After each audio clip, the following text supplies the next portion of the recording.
Todd Haight from Batavia Downs is here. I'm Jim Krencik from the Daily News. We are amazingly now halfway, well, I say halfway because I think they just started, through horse racing's Triple Crown. The second leg is this weekend. We have the Preakness Stakes in. Would anyone know Pimlico if it wasn't for this race?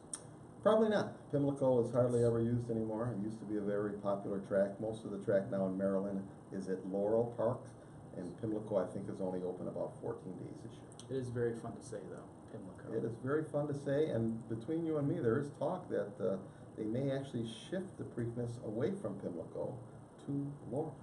Alright, you heard it here first. But let's talk about something that you may have already seen. The Kentucky Derby was a few weeks ago, and from what I've heard, aside from for Always Dreaming, it was actually a pretty good day for people at Batavia Downs. That's right. Western OTB and Batavia Downs had record numbers. We handled the most money we ever have in the Kentucky Derby, over $2 million, which was nice to see. Batavia Downs had a banner day, our party, which we'll talk about, our Preakness party. Our Derby party had over 600 people attend, which was clearly a record.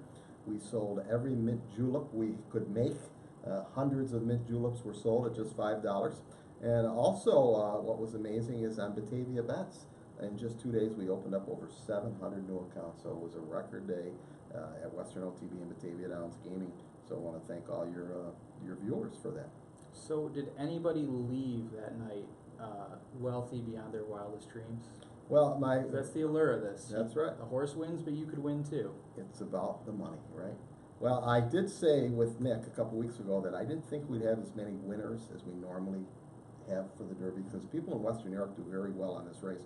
I don't know why, but they do. But I thought the amount of winners we would have would be down. However, I thought the people that won would win more money, and that actually was the case. Jim, our best winner was a person in Buffalo in Erie County, won over $75,000 on a $1 superfecta bet, which was kind of nice for that person. We also had someone that wagered $30 and hit the trifecta, a $5 try box, and that bet was worth over $41,000, which was a nice little hit there.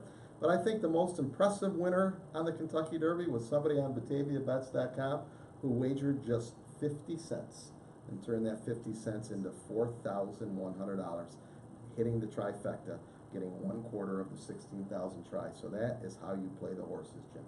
I don't even think you can buy a hot dog for 50 cents nowadays. Well, you can on the last Sunday in July, 50-cent day at Batavia Downs. I got to put a little plug in the last Sunday in July. It's either that or you could win $4,000. It'll be a tough call for me. Yes, yes. In terms of what this race offers, we see the field is a little bit smaller. Luckily, this is one of those years where we do still have the Triple Crown as a possibility, and that's not always the case. Just to start there, how important is it for this race to have a compelling field? Because, you know, we've gotten lucky a few times in recent years, but there's been some times where, you know, it can lose luster pretty quickly. Oh, absolutely. Especially in our business model, if there isn't a chance for a Triple Crown going into the Belmont Stakes, then we see our business about half of a normal Belmont. The American Pharoah year a couple years ago, our branches were mobbed with people. In previous years before that, when there was no chance, there have been chances, but unfortunately there wasn't a Triple Crown winner in 37 years, so it was a long time. But you know, we're hoping that Always Dreaming, unless you know you're betting on somebody else, obviously, can win this race and move one step closer to that Triple Crown in 3 weeks at Belmont Park. So absolutely, from a business standpoint, the best scenario, even for all of horse racing, for interest throughout the country, is to have Always Dreaming come back and win on Saturday. And we kind of talked about this earlier, but just this idea of all these groups that are entering horses in this race, they come in, they have to hope they're going to win. Some of them are, you know, there's a limited number of races a horse can run. They have to invest a ton of money into this. What are these other, you know, these people that have the other 9 horses? What are their expectations? Why do they want to step in here versus later in the season? Well, I think it's mostly about prestige. These are very wealthy people that own these horses for the most part, and they're kind of showing off that they have a horse capable of running in one of the Triple Crown races. And while some of them on paper have absolutely no chance, that does not stop any owner from putting up $30,000 to race. In fact, one owner, the owner of the 10 horse, is putting up $150,000 to race.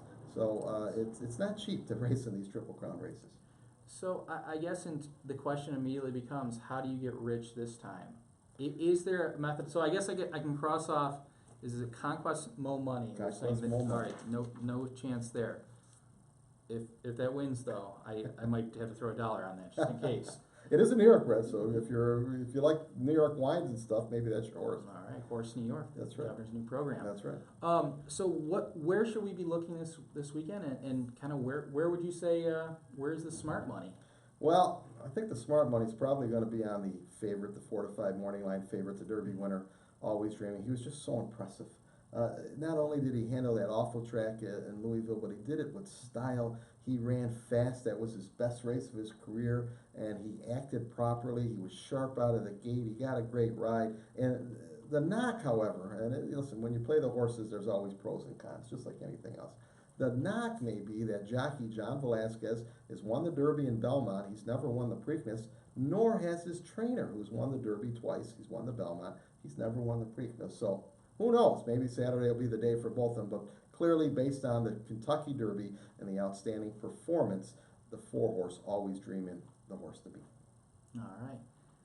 Other than that, what else do I need to know about this race? How should people be considering it? How should they be watching it?